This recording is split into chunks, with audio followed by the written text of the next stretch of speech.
dibuka dan dinyatakan terbuka untuk umum.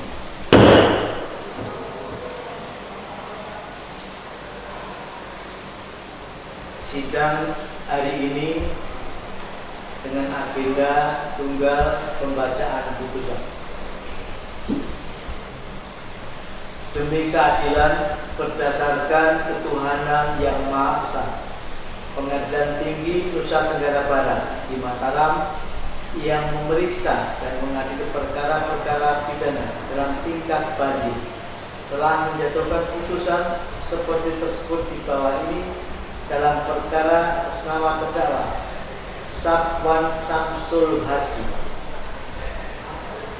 lahir di Karangbaru 12 Desember 1988, laki-laki, warga negara Indonesia, alamat Dusun Karangbaru, Desa Pemenang Timur, Kecamatan Pemenang, Kabupaten Lombok Utara, agama Islam, wira swasta.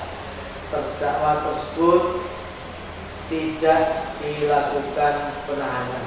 Terdakwa didampingi oleh penasihat hukumnya I. Madeswar SH Advokat, beralamat di Jalan Anggrek, Kelurahan Turida, Kecamatan Sandubaya, Kota Mataram, Nusa Tenggara Barat, berdasarkan suara kuasa khusus.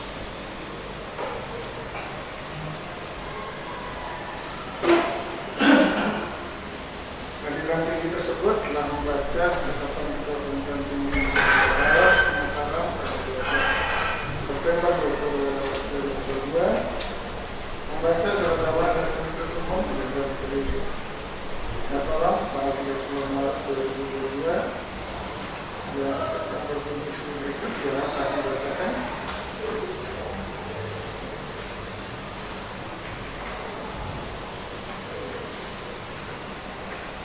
Membaca surat tuntutan jaksa penuntut umum Kejaksaan Negeri Mataram tanggal 9 Agustus 2022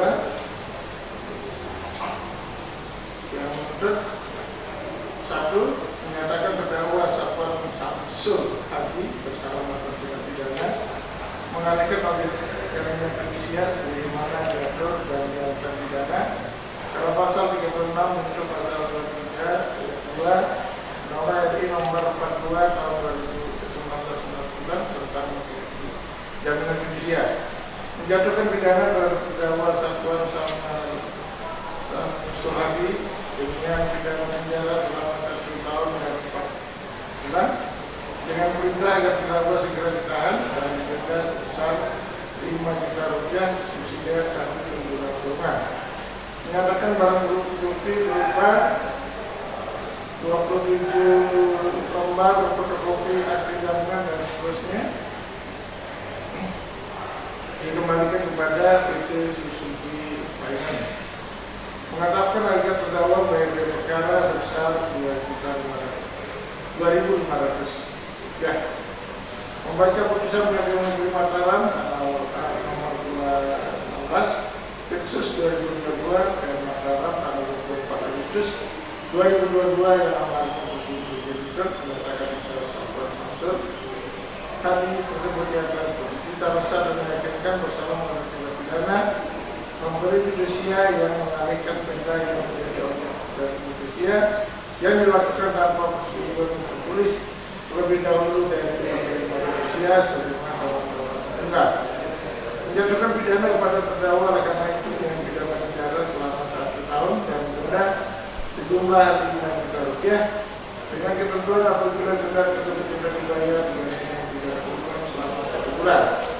Menetapkan barang bukti berupa 27 lembar fotokopi akte fidusia dan seterusnya dikembalikan kepada PT Suzuki Finance.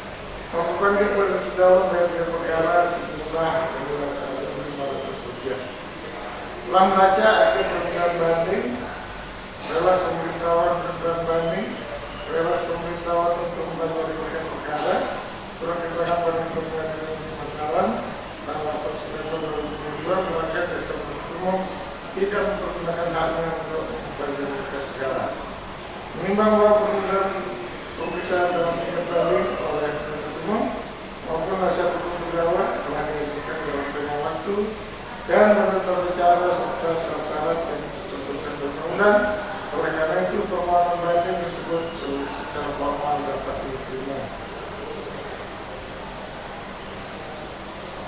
Menimbang bahwa penasihat hukum terdakwa telah mengajukan nomor banding tanggal 28 September 2022 yang diterima di Panitia Pengadilan Negeri Mataram tanggal 3 Oktober 2022 yang pada pokoknya sebagai berikut ya.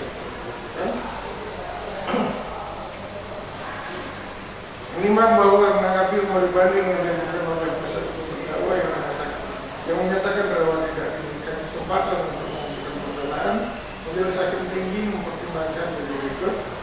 Menimbang bahwa berdasarkan berita acara sidang yang berdiri di Mataram tanggal 1 Agustus 2022, pada penasihat hukum terdakwa telah diberikan kesempatan untuk mengajukan pembelaan atau pledoi. Selanjutnya penasihat hukum terdakwa mengajukan pembelaan secara tertulis tanggal 6 Agustus 2022, sehingga tidak benar keberatan dari penasihat hukum terdakwa yang menyatakan apabila terdakwa tidak diberikan kesempatan untuk mengajukan pembelaan. Menimbang bahwa mengenai pembelaan penasihat hukum terdakwa yang menyatakan perbuatan terdakwa bukan merupakan perbuatan tindak pidana melainkan peristiwa perdata, menurut majelis hakim tingkat banding, pertimbangan majelis hakim tingkat pertama yang menyatakan perbuatan terdakwa adalah merupakan tindak pidana dan sudah tepat dan benar.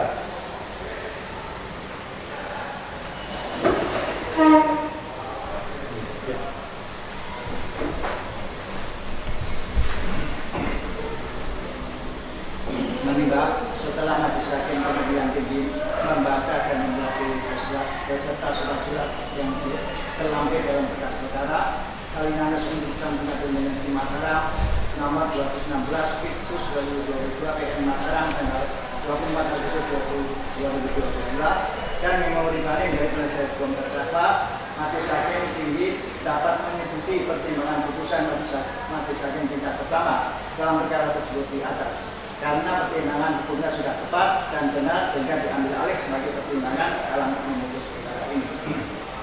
Menimbang bahwa selain berdasarkan pertimbangan tersebut di atas, maka putusan Pengadilan Negeri tanggal 24 Agustus 2022 nomor 216 Pitsus 2022 PM Mataram sehingga tetap dipertahankan dengan alasan sebagai berikut.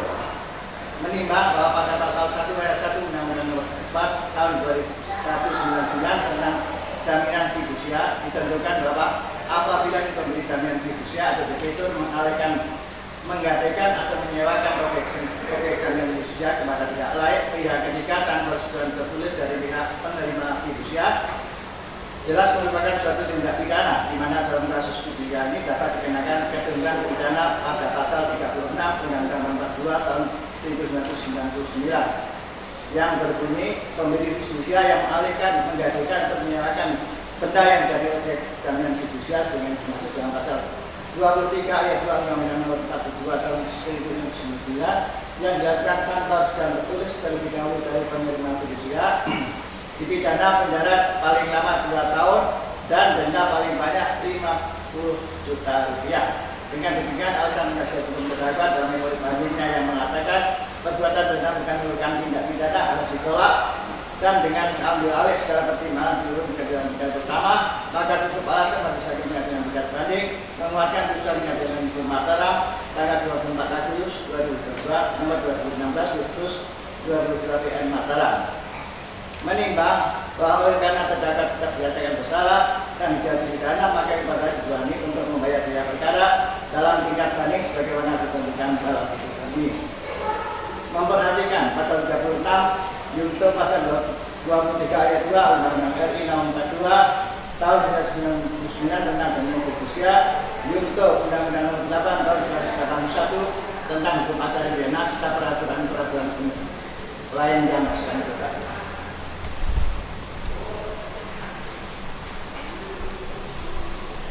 Mengadili, menerima permohonan banding dari terdakwa dan penuntut umum, menguatkan putusan Pengadilan Negeri Mataram nomor 216 Pitsus 2022 PN-MTR tanggal 24 Agustus 2022 yang dimintakan banding. Demikian diputuskan dalam permusyawaratan Majelis Hakim Pengadilan Tinggi Nusa Tenggara Barat. di Mataram pada hari Senin tanggal 17 Agustus 2022 oleh kami Dr. H.A.S. Pujoharsoyo, Sarjana Hukum Magister Humaniora, sebagai Hakim Ketua Majelis Dr. I. Ketut Sudiro, SH.MH, dan Fathul Bahri, SH.MH, masing-masing sebagai hakim anggota. Putusan tersebut diucapkan dalam sidang terbuka untuk umum pada hari Rabu tanggal 19 Oktober 2022 oleh majelis hakim tersebut dengan dibantu oleh Lalu Abdurrahman Nurdin, Panitera pengganti pada pengadilan tinggi tersebut, tanpa dihadiri oleh penuntut umum dan terdakwa atau penasihat hukum. Demikian sidang dengan agenda pembacaan putusan perkara nomor 110 Pitsus 2022 PT MTN dinyatakan selesai dan ditutup.